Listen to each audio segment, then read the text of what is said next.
Today I had a meeting with a big TikTok creator to promote my products, my breast milk storage bags. And she flat out told me no. Well, I think what they forget, there's a very delicate balance between being financially responsible and buying small business products. I started my business a little bit over a year ago, and I have made 0 sales. And that means my small business that I put everything into is fucking done. Small business owners fail at the rate of 90%. Why? Because they don't have the team, they don't have the systems, and they're sequenced wrong. Small businesses and their demise. It's what we're looking at right now, and it's something that is on the tip of everybody's tongue. If you are having to pay employees, you're having to fight inflation, you're having to fight all the bureaucratic costs it takes to run a business. So let's look at these and let's get right down to it and let's see what we can point out. Let's go. I feel like the past 24 hours has just been a complete nightmare. 104% on imports coming from China. 104%. And that means my small business that I put everything into is fucking.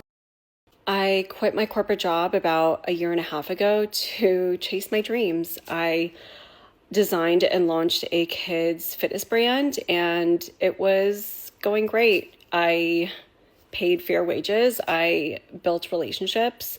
And then overnight, the cost just more than doubled. My margins were gone.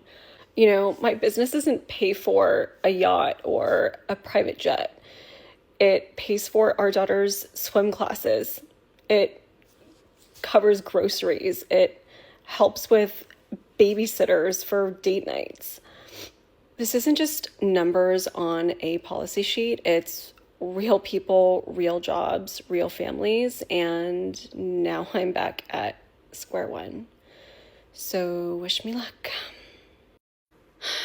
I feel like the past 24 hours has just been a complete nightmare. 104% on imports. I think I am officially numb now. I think I've cried enough tonight. So, just got a disconnection notice for We Energies. Another letter in the mail about another late payment. Pretty much I get calls, texts, emails every day, multiple a day, about bills being due. As an entrepreneur, these things break my heart to watch. It is so hard to own a business, do payroll, have other families depend on you as a business owner, and then you have things that are outside your control, both macro and micro. Macro being political theater, political dynamics that are going on that happen all the time, whipsawing, whether it's taxes, tariffs, things like that, didn't see coming, and all of a sudden it affects your entire business model. As a small business owner, I have seen that happen quite a bit of times when it comes to the tax code. It's like whatever political administration comes in, changes things, gets rid of deductions or emphasizes for investors to do certain things with their money, and it affects you. It totally does. It affects your whole family, and you spent years implementing something, only to see it get ripped the other way. I want to know your thoughts down below.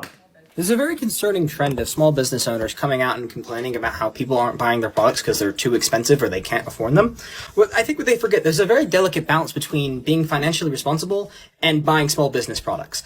I bought this off of Amazon, $13 flat, no shipping, brand new, right? My local bookstore, that's about 5 minutes down the road that I frequent quite often, $40. Now, if I would have spent the extra $27 to go buy this book, that wouldn't have been supporting small business. That would have just been financially irresponsible. I'm not going to pay that. Not in this economy. You serious? Like, why would we pay that? So I struggle with this one a lot, okay? And I argue with my buddies about this one a lot. Because I feel like there is a fine line between supporting small business and insulting my intelligence. Somewhere in there is what I'm willing to pay, you know, both for the convenience of getting it locally and for some supporting American and small business owners around here. But we have seen corporations like Amazon use practices that overseas you cannot compete with. The labor over there, the product, and then how quick they can get it to you. As a small business owner, you cannot compete with that. You can't even compete with the swipe fees on your credit cards. I think Walmart gets their credit card swipe fees at 1.5%, whereas a small business owner has to pay 3%. just on receiving the money. And I've been on my soapbox a lot about paying to get paid. And that's where we're at with a lot of these fees in our society now. I want to know your thoughts down below. And we'll see on some of these videos how a lot of people are just taking Amazon products, selling them locally, and getting the aggregate, getting the split. And that's interesting. But I've often wondered how some of these businesses make money. I started my business a little bit over a year ago, and I have made 0 sales. And that freaking bites to say out loud. This isn't for a lack of trying. I have done everything in my power to try to market. I've put it on different platforms. I've tried it on here, on my other account. But no matter what I do, every video that I push out gets max like 100 views. If it's anything to do with my small business, it like face plants. It's been extremely defeating to the point where I've questioned whether I'm supposed to be doing this or not. So I feel for her, and this is the life of an entrepreneur, but adapt and overcome. The old Marine saying is like, hey, if this isn't working, we've got to pivot. And there's a great book on that about pivoting. And if you've gone that long on a product, the product might not be right. Not every business succeeds, but I will say, as a businessman, you are number one, a marketer and a salesman. And your product is right behind that. But you still got to have a product that somebody wants. Small business owners fail at the rate of 90%. Why? Because they don't have the team, they don't have the systems, and they're sequenced wrong. You're doing the wrong things because you're approaching business as an employee. You're not approaching business as an entrepreneur. What's the problem you're solving? If you're not solving a problem, you're not in business. If you don't know how to market, you're not in business. People say, well, you're in the money business, Laurel. No, I'm in the marketing business. I'm here getting people interested in this conversation, selling them something to create the cash flow. You got that? It's marketing, sales, cash flow. Then I fulfill the thing that you buy, which is great financial and business education. So you've got to get this in the right order. And most people fail because they approach business like an employee. You're not an employee, you're an entrepreneur. See, she's a salesperson. See how she canned that and she delivered it into a product that you want to buy? You don't really question what she has to say. You just believe it. And that's the way you got to be about your product. If you're not the one that is the most enthused about your product, how can you get other people to be enthused about your product? Just saying, as a salesperson. Today I had a meeting with a big TikTok creator to promote my products, my breast milk storage bags. And she flat out told me no. She said no. And it wasn't that I didn't have the budget for her or that my products weren't good. She just told me no. And that's so hard to hear because at some point, as a small business owner, you just want people to see the value in the things that you offer. And it sucks so bad. It sucks so bad. But I totally understand where she's coming from. You know, but it might be one of those things where you just got to take up the flag and make your own marketing. Do your own creation on TikTok, social media. That's what I did. I used to tell agents all the time, do what I do and sell houses. And they didn't believe me. So I started doing what I did and selling houses. Sometimes you got to do it yourself. If you got a product, you love the product, start talking about the product. You're your best advertisement. Hey guys, so as you know, things have not been great for us. It's been a bit of a struggle bus, but we have just hit a brick wall. We have to be out of our warehouse by the end of July. We can no longer pay our employees, so that's pretty We'll be doing one last warehouse sale, so as soon as I have that figured out and planned, I will let you guys know when that is. Any of the inventory I have here in the warehouse that I need to sell, I'll be posting for super cheap, so keep an eye on that. That's just like our ready to ship items. We will be selling all warehouse machinery, equipment, anything that's in this warehouse is being sold. So if you're interested in any of those type of things, also let me know. Hurts my heart to watch these things because one thing I've learned as a YouTuber and as somebody that sells stuff over the internet, that you don't want to hold product. You don't want to have anything to do with creating product. You don't want to have anything to do with the warehouse. And there's only one rule of when you would, is if you own the warehouse, right? And you can put another company inside the warehouse. Talk about that later. But it is very hard to compete with overseas products that you're trying to distribute yourself, i.e. t-shirts, hats, clothing. I do have a family member that does have a large clothing company, and as a friend of other YouTubers that sell a lot of apparel, it is very hard. Not to mention you got to deal with the state and local taxes on sales tax and all that stuff. Insane. They all want theirs, like especially the Florida Department of Federal or of Revenue or whatever. Those people, I don't know how anybody does a business when you have to deal with that department. Not to mention the IRS and all these paying like accepting payment and all returns. I don't know how you do it. I feel for her. Let me ask your opinion because I really want to know what other people think about this. How do you feel when you walk into a boutique and you instantly realize that everything they're selling is just from Amazon at a crazy markup? Because this weekend we were on Nantucket for Labor Day and we walked into this store that looks so cute, but within minutes I could tell that they were just selling Amazon for $150. I did do a Google reverse search just to be sure, but I mean, I didn't even make it past the front door. Well, one, they're local, right? They're in your face. You're walking through. I saw this at the festival we were at this weekend. And two, a lot of the products that you see that are embroidered, like let's say with a company or whatever, are a form of apparel that you can buy in a catalog and stick some type of logo on top of it. You can go buy whatever shirt you're wearing, like with whatever logo you're wearing on it, you can buy it wholesale from a catalog. From a distributor, and then put whatever logo you want on it. Okay, why do you think I never wear logos? One, because I don't like having logos on these videos, but two, you can buy them wholesale. Same shirt, same jacket, same everything, just without the logo. That's what they're doing. They're playing the split. I think it's a good idea if they can pull it off, but I think people are catching up on these things because we have an app on our phone. We used to not have that. It was just whatever shirt was in front of us that looked good quality and we could buy it and move on. We didn't have the ability to price match like that. And so we're seeing the clash of society and of technology all at the same time. Same way when you go to yard sales. Have you seen the video of the woman that goes to the boutique store in Nantucket only to realize that all the clothes are from Amazon? Well, I have a newsflash. I live in a super touristy area of Massachusetts as well. Not that one up north, with so many cute boutiques and home decor stores with a coastal vibe, only to realize that some of that stuff is from Amazon and Home Goods and Marshalls, and they've just bought it, curated it, marked it up.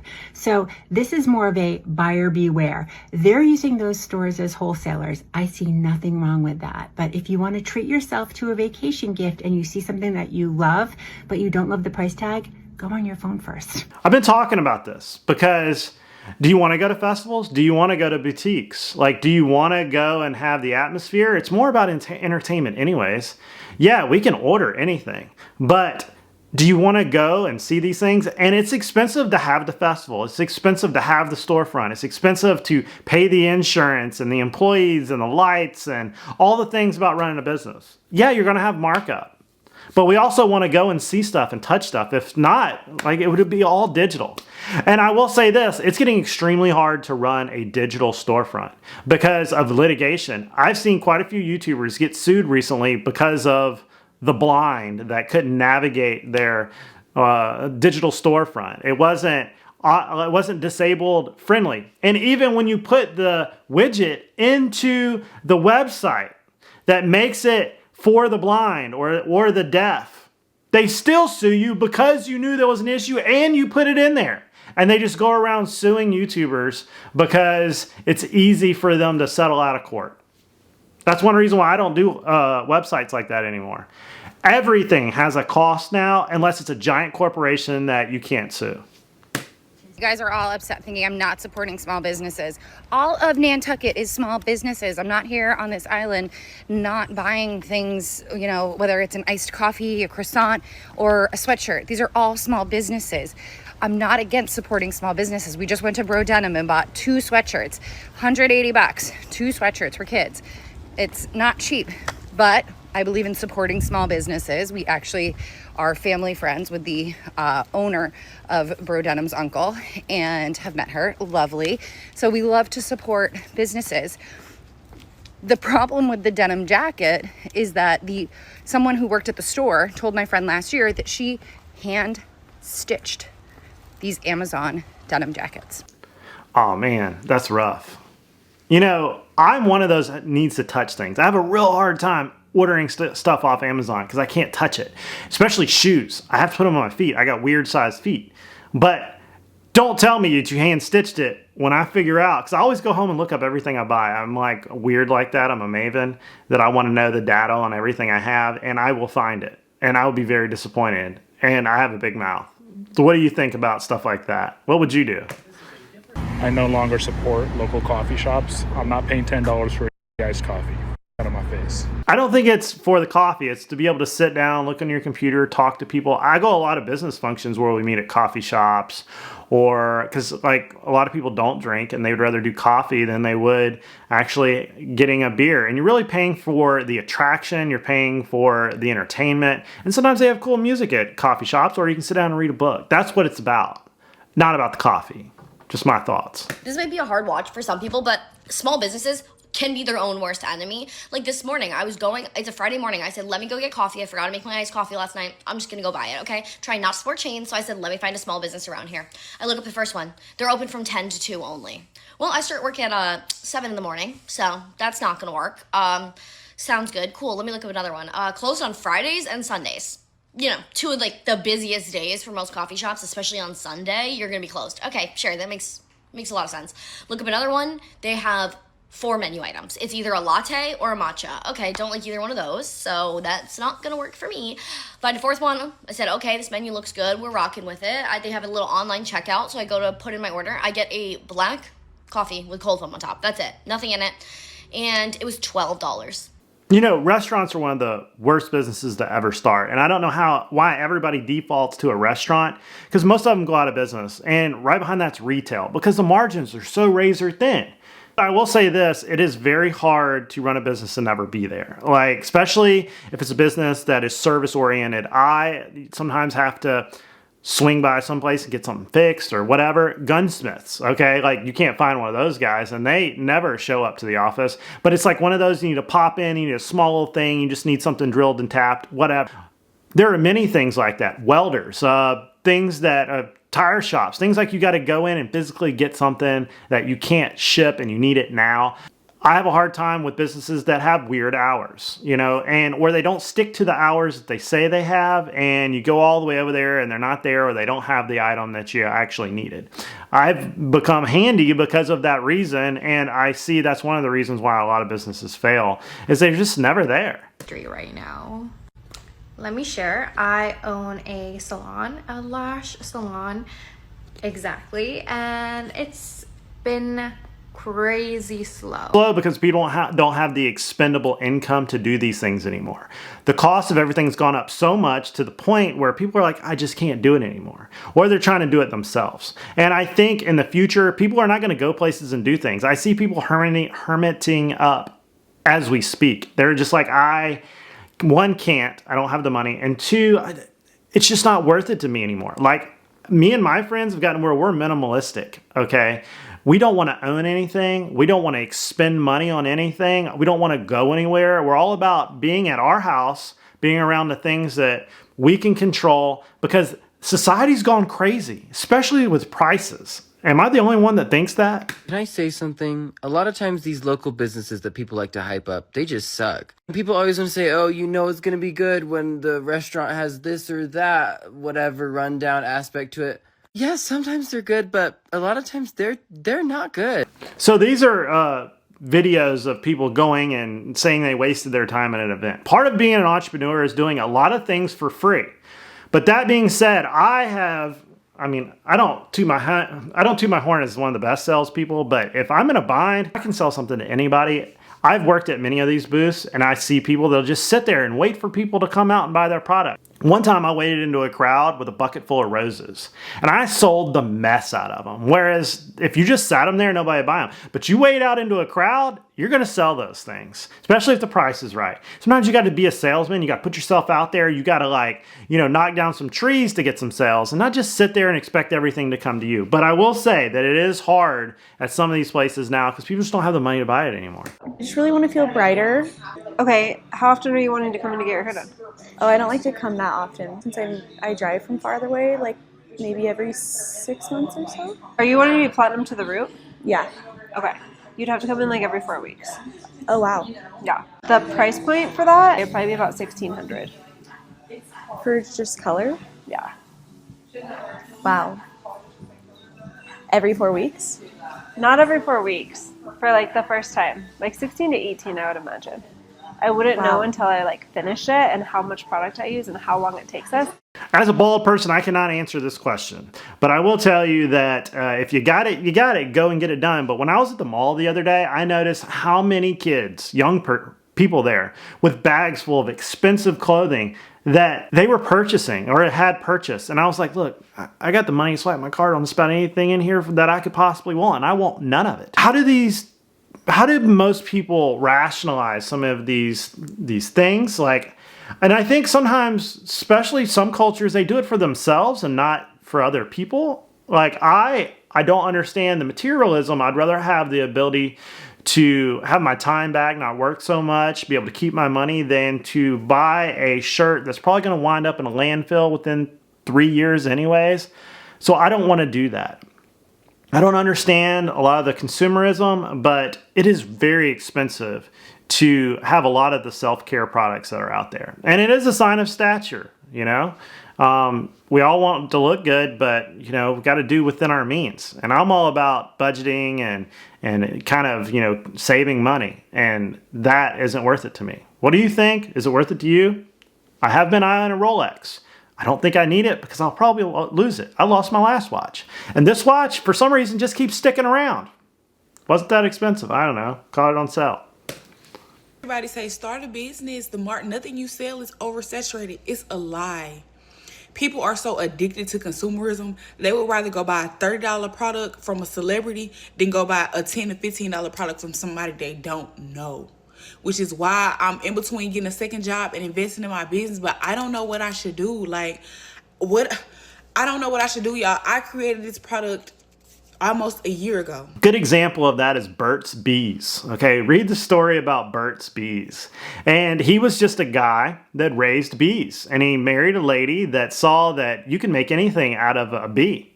Okay, out of honey. Made chapstick, made all kinds of stuff. I think even shoe polish out of the honeybees. And they had a marketing problem, but she figured it out, sold it for a lot of money. Sometimes it's about figuring it out. And a lot of people choose a celebrity to be on the cover because it helps. And then they have to pay the celebrity. I don't buy things because a celebrity has it. I actually see it the other way. That it's been branded too much and it's probably cheap. But you got to make people know your product. And that's all about being a marketer. Hence, start a YouTube channel. You know, make videos, sell product. You got to figure it out. And that's the hard part. Okay, you guys all want to say shop local, then why are they always rude to me? I am literally a local business owner's dream customer because 1, I love spending money, 2, I love going shopping like around here, and just, yeah, I'm just a great customer. I always buy stuff. Like, I'll literally just buy stuff to be nice. If you're nice to me, I'll buy something because, I don't know, I'm just like that. Like, I'm not trying to be like, I'm so nice, but like usually I just feel bad if I'm like the only one in the store. I'm like, oh my gosh, I have to buy something. I think that's just culture. That has, you know, some people, they start a business and they think they own the world. And it winds up catching up to them in the long run, especially in a small town. People burn bridges really quick. The only reason why you can really not burn the bridge and be rude is if you have like a national brand that people are in the... Yeah, I think just don't burn bridges. It's not a good way of doing business. I figure after a while, people would just stop working for the family. That's what usually happens is you just like don't want to work for that company. And then a competition takes all the good talent and eventually the company goes under. It might take a while, especially if family is running it, because a lot of times businesses run you, you don't run the business. And that's what happens to a lot of families. They just like force it across the finish line and not knowing that the business is actually destroying the family and all their personalities. Just a thought. So I'm at the farmer's market. When did it become so expensive to shop at farmer's markets? I seem to remember getting a grip of produce for like 20 bucks years ago. Now it's just an excuse for yuppies to spend oodles of money. $3 for a bunch of green onions, $10 for a dozen eggs. I thought the same thing. Okay, but then I realized how expensive it is to grow turnips, especially with that's not at scale without herbicides and all those things. And then you got to go out there and you got to sell it. You got to rent the booth. You got to transport it down there. You got to spend your whole day doing it. It's time consuming, especially when the amount you're selling isn't that much. So like, let's say you got $100 worth of turnips and you did all that. And now you got to try to sell them and pay for your turnips. Okay. Like it costs money to plant them.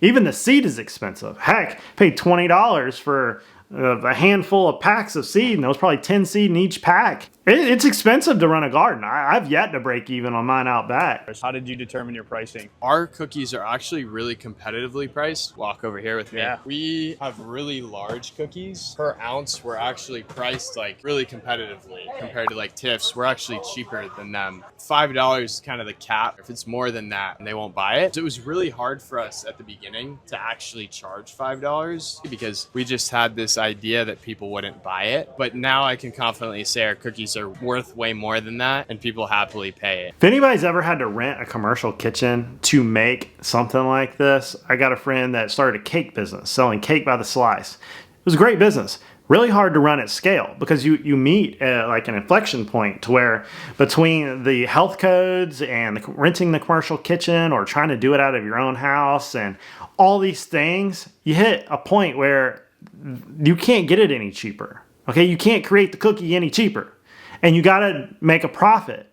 It's a fine line there. The margins get smaller and smaller unless you expand your scale. And these people that cook in these massive kitchens, especially overseas, and bundle it up and bring it here, it's hard to compete with that. I don't want to like pander and like, make a video to where everybody thinks like, let's just hate on the guy with the cookie. It's not true.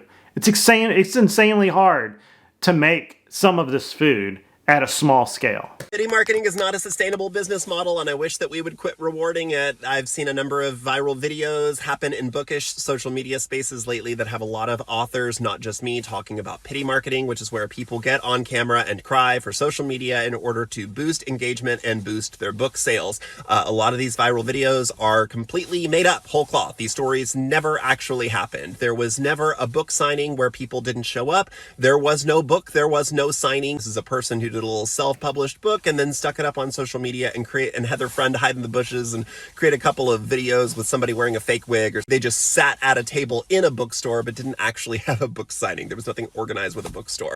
Well, the thing about this is you're always one viral video away from your product taking off. A lot of products have been just pushed across the finish line to celebrity status by a viral video. I mean, just think about the guy rolling down on the skateboard drinking the juice.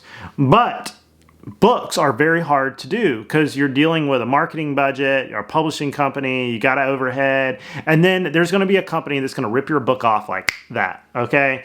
The amount of books that are just recanned other books is mind-boggling, okay?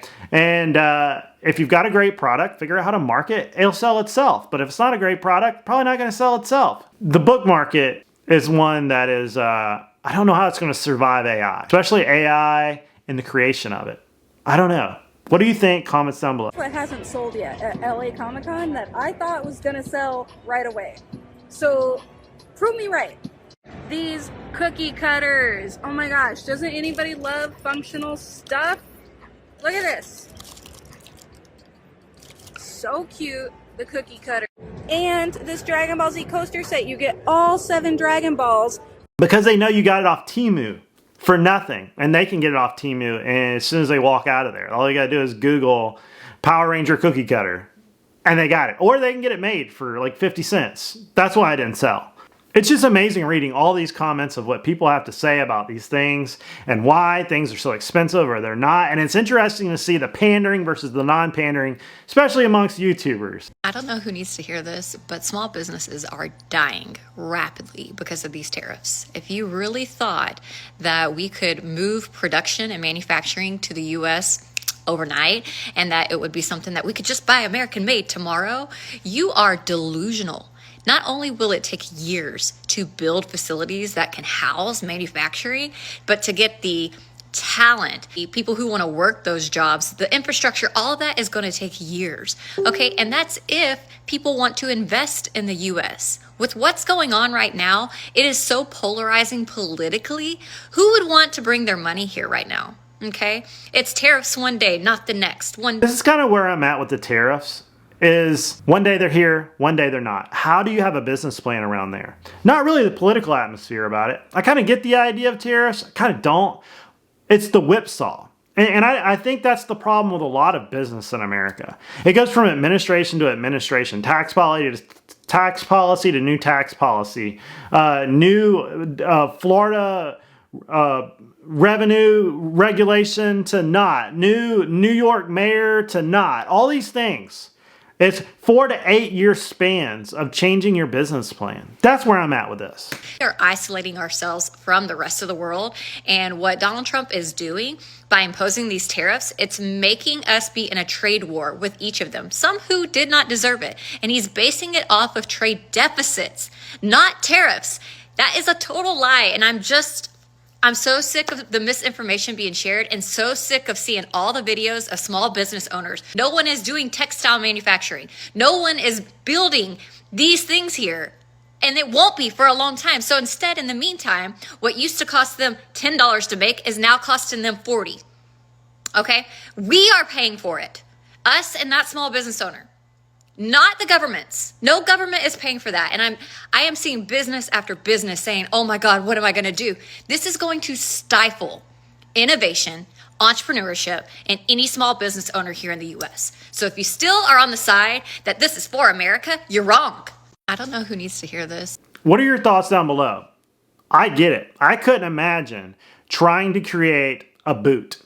And you've got the laces coming from one country. You've got the lace loopholes coming from another country. You got the leather coming from another country. You got the shoe coming from, or the shoe leather bottom coming from another country. The insole from another country. And you got to assemble them and pay all the tariffs.